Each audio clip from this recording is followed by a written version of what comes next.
Exactly. It takes the conditions, Uh, but I think it's fair to say we're both quite disappointed. I think all We the both even wanted the English, the Filipino panel looks very disappointed with that one. we all I wanted the saw Hanabi. Midnight. We all wanted the Hanabi and Lolita.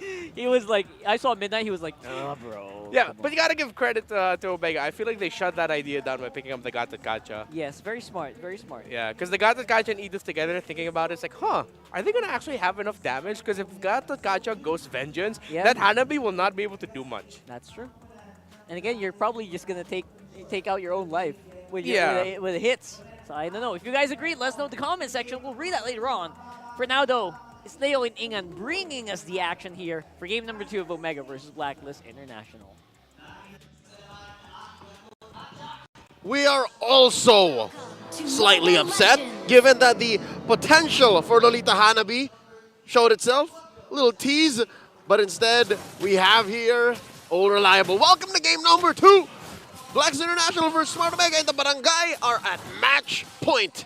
Ian, how do you reckon? Is this the right call? Would you have picked the carry instead? Yeah, for me, the Gatotkaca answers the Hanabi situation for Omega.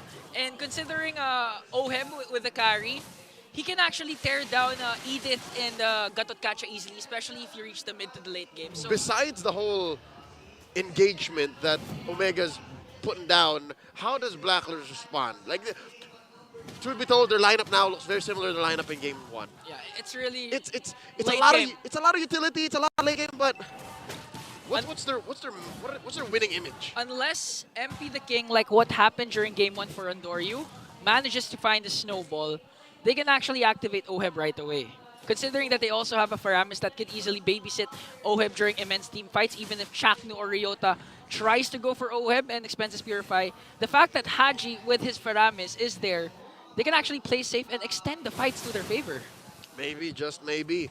Given as well how ult-reliant Omega is, right? Yeah. You want to make sure that you hit the AOG properly, the Spear of Destruction, the Frigid Glacier, like all of these things. If Haji times it right, I forgot to call it Altar. You have to call it Altar. That's the one. Even back then, that was long ago, but look at this. MP the King goes right after Andoryu. Lord JM, will they manage to find a catch? Ogier onto the back line, but look at this. Perks will get the first blood, and it's a good start for the Agents. Maybe that's how. Maybe they just brute force it. 4-man engage on an unexpected 3. Ch4knu trying to spread them out, pulling out the turtle slightly over to the Barangay. And look at this, Andoryu rushing in. Can he make it? I think he's gonna make. I think he's not gonna make it anymore because Perks trying to zone out Omega as Blacklist picks up a turtle. So this time, Omega's the one without the trade. Great start for the Agents. Again, we asked how. There it is. You know, give MP a good start. Pick off Omega when they're least expecting. And I stand corrected, folks. It's Perks and the Lolita with a flicker. So here in this basic situation, I would assume that the reason why it's a flicker instead of Revitalize. a revitalize is because you want to reposition. Given again how we spoke so highly of Smart Omega's AOE, CC, and damage, you want to be able to, you know, Yeah. affect the tides of battle. Like, all right, we want to Dominate over here, bonk over here, flicker. And you also have Aji, again with the Nether Realm. So in terms of sustain, Blacklist isn't gonna lack the Omega doesn't have a Valentina, so they can't steal a Nether Realm.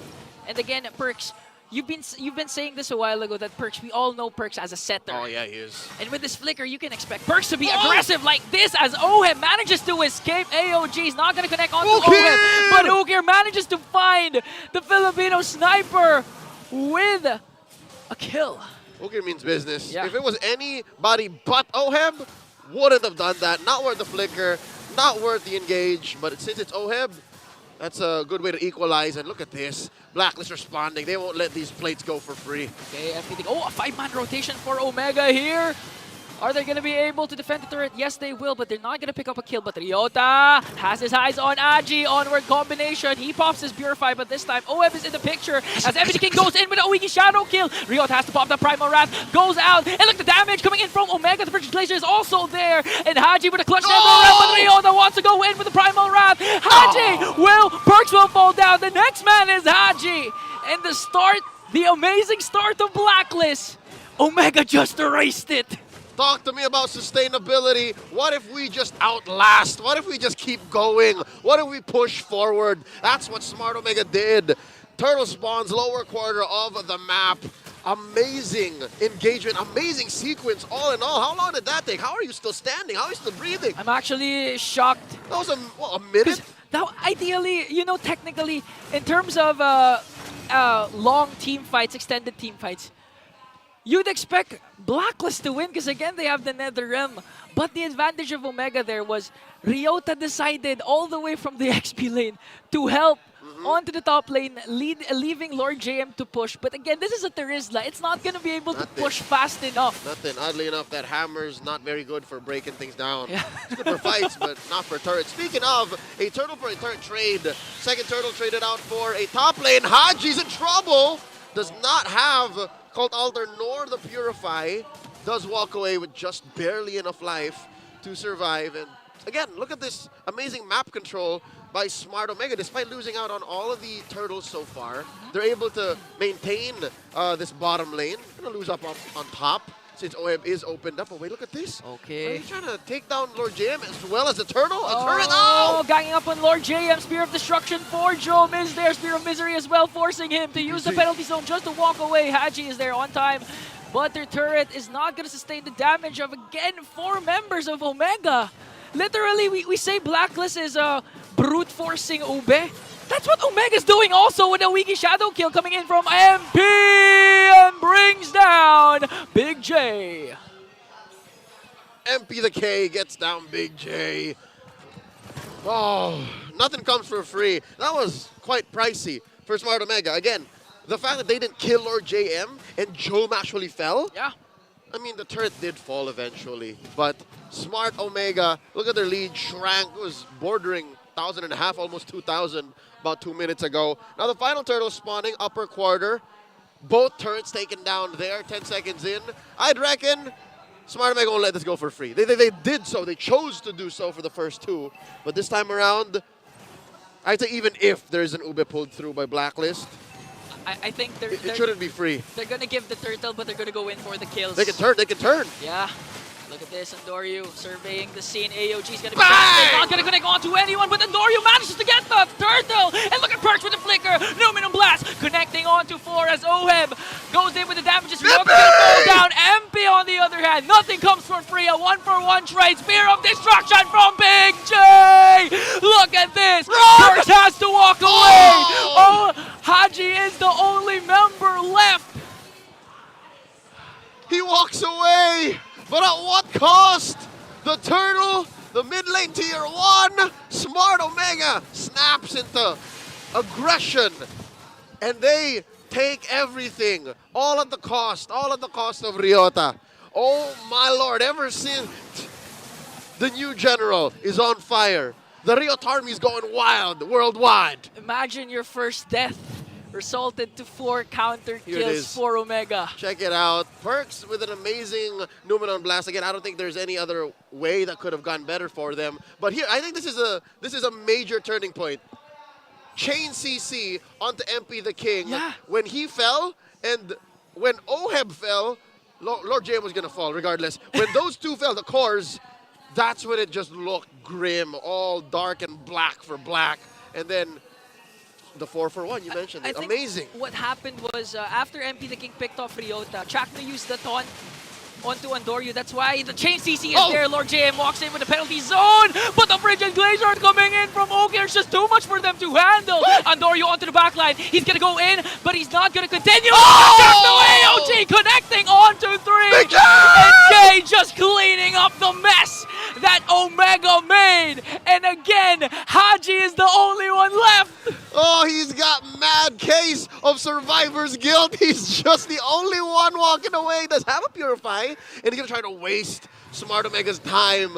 Gonna call for the back, the recall. Wait, what's he doing? What's this? Wait, Haji, what are you doing? Okay, they know that Andoryu is not here. Oh wait, Andoryu is here. Haji just surveying the scene as Omega gets the Lord. I mean, Omega literally right now is a master of trades. Prior to that clash, it was Ryota's sacrifice that led to 4 kills, and now this time, it's Ch4knu's sacrifice. Imagine going in AOG with just a slither of health left, but connecting onto 3. That was more than worth it. even if he died the second he landed, which I think he did, the fact that he knocked them all up, served up on a silver platter to Ondoryu and to Jome. Amazing work. Smart Omega now 5,000 gold ahead. 9.5 minutes in. All the waves crashing through. The perfect sync. Best case scenario, Blacklist keeps their inhibitors with all the shields down. That's what I'm seeing now, Inga. That's what's going to happen. Worst case scenario, another 11-minute game for Blacklist. Not impossible. Not impossible. Again, this is where Omega lives, man. Oh, look at that. Oh, this is where Omega lives. The fact that Blacklist, I don't know what the last item check showed, but I'm pretty sure not everyone's rocking the magic damage they need! Oh, Ch4knu goes in with the AOG, but a counter-attack coming in from Lord JM. Perks charging into Numinum Blast, directly onto her! But is it going to be enough, though? The damage is there. With the Ryota soaking every single thing as the Primal Wrath will be casted. He's going to fall down in the hands of the Filipino Sniper as 2 members of Omega will fall down. So this is the better best case for Blacklist. Oh, for sure. No inhibitor turrets taken down plus 2 kills. Dr. Strange didn't tell me about this possibility. Blacklist taking 2 on the way out, giving nothing over. Ults for sure, but battle spells, forget about it. Maybe Perks needed to relocate himself, you know, reposition with the Numenon Blast. But for 2 kills and to protect your own inhibitors, by all means, this keeps Omega's lead down to 5,000. Look at the gold situation here, 5,000. Almost 2K for nothing. Jome. They don't care. They again, brute force seems to be a key word here. They brute force their way towards the situation. Not a single magic item. Yeah, and now Oheb picks up a DHS. So again, the recipe for this mix lineup for Blacklist is really Lord JM just to cast that penalty zone perfectly, followed up with a charging Numinum Blast. And again, Oheb, if they can't reach Oheb in the back line, it's just, man, the damage. Imagine picking off Ryota with one more shuriken. You thought Ryota was about to escape, but Oheb says no. But here's the thing. It's not even a matter of if, but when. There's so many ways that Smart Omega can actually catch Oheb out. And damage dealt, sure, Haji is one of the safer heroes for Blacks International. Like, he's able to, you know, weave through walls, purify out, cult alter if necessary. Again, Nether Realm again. So, looking at Oheb 232, this is not the best KDA you can expect, right? So the fact that he's farming up at a respectable pace means there's hope for Blacklist. Okay, look at this, a closer look at Ch4knu. 67% win rate. 66.66. To be exact. Correct. 2 wins out of 3. Very healthy. Averages about 9.67 assists per game with 25,000 damage dealt and about times 4.2 out of that damage taken. So this is a very, very sustainable, very shock-inducing Gatot. So shock and awe. Okay, so looking at the top lane, hefty minions for Omega onto the top, but look at this! Defensive AOG for Ch4knu. Is this a ghost signal for the agents? Whoa! Knock up Ryota! Ryota!